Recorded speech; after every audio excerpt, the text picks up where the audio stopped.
Dans le cadre de la collaboration entre l'ENSA, l'OCT et l'OST, je partage avec vous cette capsule de vidéo.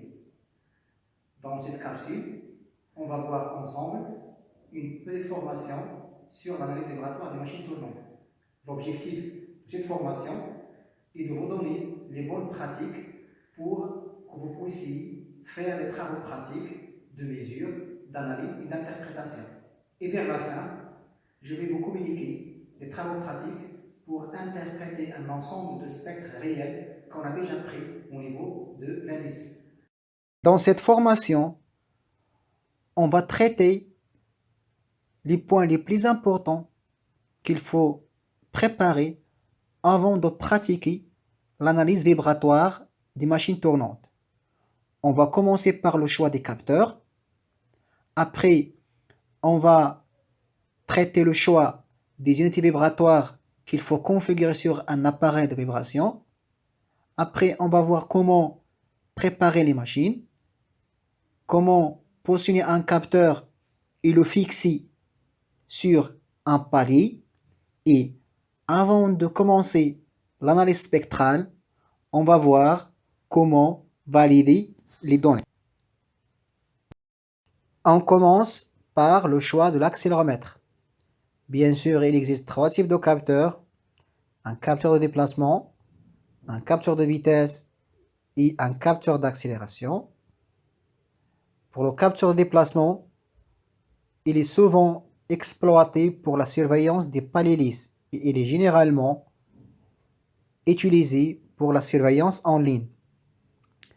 Pour le capteur de vitesse, il est assez encombrant, c'est pourquoi on ne l'exploite pas pour le contrôle vibratoire au niveau de l'industrie et il est généralement utilisé dans des laboratoires pour des applications très spécifiques. Le troisième type de capteur est l'accéléromètre. C'est un capteur très exploité, très demandé pour la surveillance de toutes les machines tournantes de l'industrie. On l'exploite pour la mesure vibratoire online et offline. Donc, pour bien choisir un accéléromètre, on se base principalement sur la sensibilité. C'est vrai qu'il existe d'autres facteurs pour sélectionner des accéléromètres adéquats aux machines tournantes, mais nous, on va se limiter à la sensibilité vu son importance pour avoir des mesures précises et faire une bonne interprétation. C'est quoi la sensibilité? C'est un rapport entre la tension de sortie qu'on mesure en millivolts et la vibration propre. Donc, en général, on donne la sensibilité comme rapport entre les millivolts et G.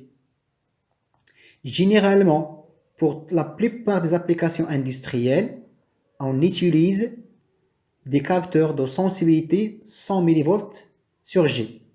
C'est un capteur qui peut être utilisé pour les mesures globales, pour les mesures de vitesse, pour les mesures de déplacement et d'accélération. Mais si vous avez des machines qui demandent plus de précision ou qui tournent à basse vitesse, donc dans ce cas, on peut utiliser un capteur de sensibilité 1 volt sur G. Autrement dit, il faut avoir un capteur très sensible. Mais si vous avez des machines qui ont beaucoup de vibrations ou qui ont des vibrations très élevées, dans ce cas, il faut avoir un capteur moins sensible et on peut acheter un capteur de 10 millivolts sur G. Attention, il ne faut pas oublier que les performances basses et hautes fréquences des capteurs se diffèrent selon la sensibilité. Comme vous voyez devant vous, pour chaque sensibilité, soit haute, soit moyenne, soit basse, il y a une zone de résonance. C'est la zone qui est à droite. Par exemple, si la mesure coïncide avec cette zone, automatiquement le capteur il va amplifier la vibration et comme ça, on va avoir des mauvais résultats et des mauvaises interprétations. C'est pour cette raison, il faut bien choisir le capteur et bien sûr, il faut bien choisir la gamme de fréquences pour avoir des mesures exactes. Maintenant, la question qui se pose, c'est comment choisir l'unité de vibration, sachant que le capteur utilisé est un accéléromètre. Il ne faut pas oublier que, soit avec un capteur de déplacement, de vitesse ou d'accélération, on peut afficher la vibration sous forme de déplacement, de vitesse ou d'accélération. Par exemple, avec un accéléromètre, on peut afficher la vibration sous forme d'accélération, sous forme de vitesse ou sous forme de déplacement. C'est vrai que l'accéléromètre, il mesure directement l'accélération, mais avec l'intégration, on peut avoir la vitesse et le déplacement. Maintenant, comment choisir l'unité d'affichage ou de mesure? La réponse, on se base directement sur la fréquence. Si on veut accentuer les vibrations de basse fréquence, on affiche la vibration sous forme de déplacement. Mais si on veut accentuer les vitesses de haute fréquence, on peut étudier l'accélération. Pour la vitesse, c'est l'unité la plus utilisée parce qu'il permet d'accentuer les deux plages, basse et haute fréquence, et bien sûr la moyenne. C'est pourquoi on l'utilise pour la mesure globale et on trouve toutes les vibrations et tous les seuils standards sous forme de vitesse. Après le choix du capteur et le choix de l'unité de mesure, on passe directement à une étape de préparation. C'est une étape très importante parce qu'il permet de collecter toutes les données et toutes les informations qui vont aider par la suite pour faire une bonne interprétation des spectres. Mais il ne faut pas oublier que c'est une étape très difficile parce qu'il faut collecter le maximum d'informations et il faut filtrer les données. Donc il faut tout d'abord tracer la chaîne cinématique de l'équipement pour localiser les différents points de mesure et identifier les composantes de l'équipement. Il faut noter la vitesse et la charge de l'équipement. Par exemple, si vous avez une machine qui tourne à vitesse variable, il faut noter la vitesse qui concerne la vibration à mesurer. Il faut collecter les données sur les types de roulement. Bien sûr, il faut collecter les informations sur les moteurs et préparer les données sur les courroies, la chaîne et les réducteurs, si vous avez des réducteurs. Et il ne faut pas oublier les informations sur les accouplements et les éléments rotatifs. Par exemple, si vous avez un ventilateur, il faut noter le nombre de pales. Si vous avez des pompes, il faut noter le nombre des hopes et ainsi de suite.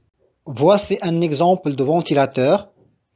On a collecté un ensemble d'informations. Par exemple, nous avons la vitesse de rotation, la puissance électrique, l'alimentation, le nombre de pales et nous avons tracé la chaîne cinématique. Pour cet équipement, on va mesurer la vibration au niveau de 3 points. Point 1 côté moteur, point 2 et point 3 côté ventilateur. Maintenant, comment positionner un capteur? On est devant deux situations. Soit on veut faire une inspection. Dans ce cas, on a besoin d'un capteur portable qui sera exploité pour mesurer la vibration des différents points. Soit on veut faire une mesure online.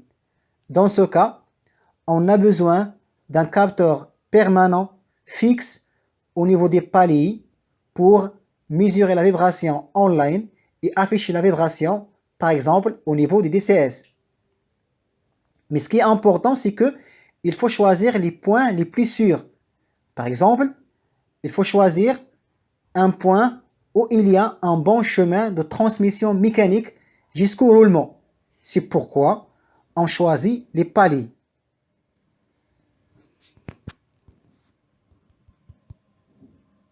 Comme vous savez, si on a une vibration au niveau d'une machine donnée, cette vibration se propage. Donc, parfois, on peut se retrouver avec beaucoup de points qui vibrent et parfois qui résonnent.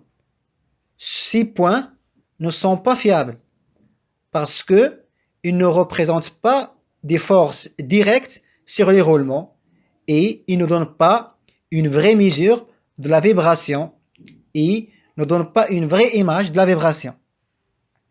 Et si vous avez de l'air ou des joints entre le roulement et le capteur, il faut savoir que les mesures ne seront pas fiables et ne donnent pas une vraie image de la vibration.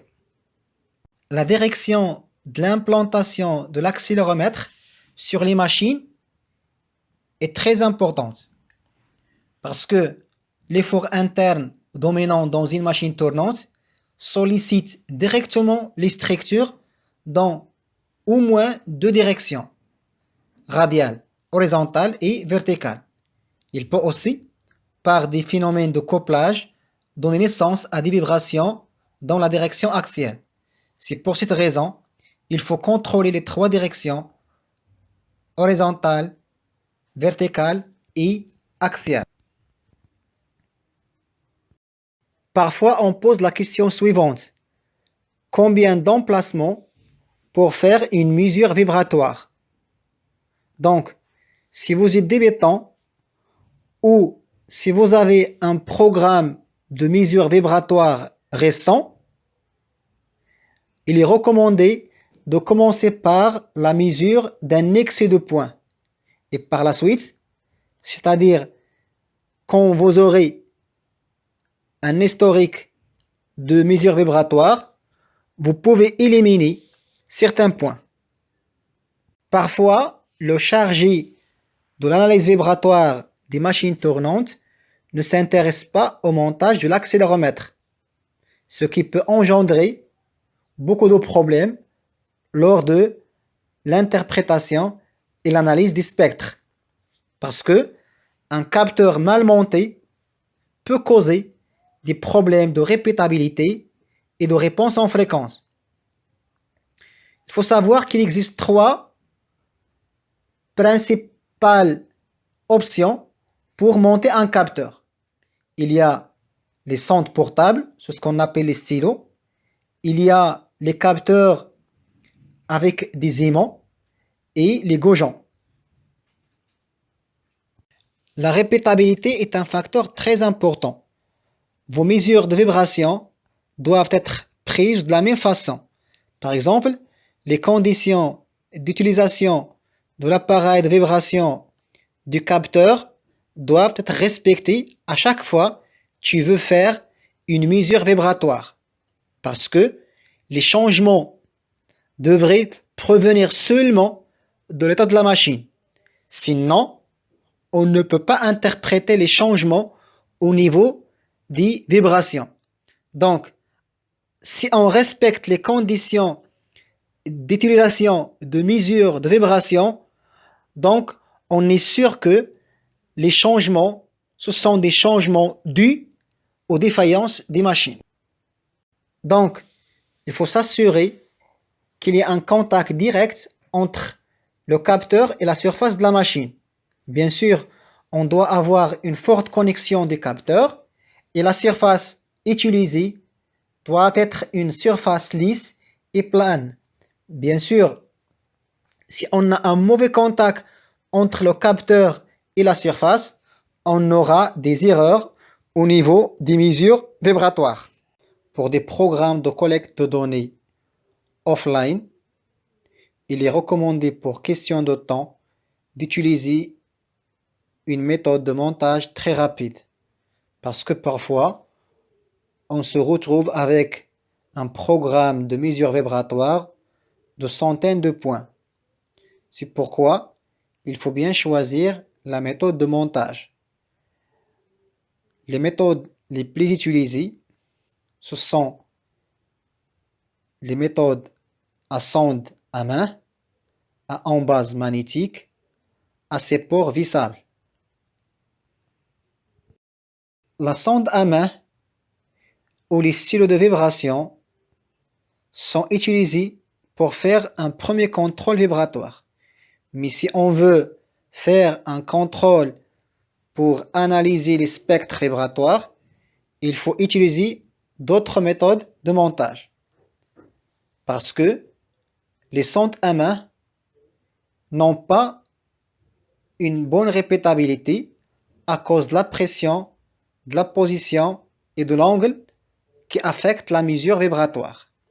Et il faut noter que la plage de mesure recommandée pour la sonde à main, c'est entre 10 et 1 kHz. Le montage avec aimant est le montage le plus utilisé parce qu'il permet d'avoir des bons résultats et il permet encore de faire une mesure dans une plage de fréquence qui peut aller jusqu'à 20 kHz.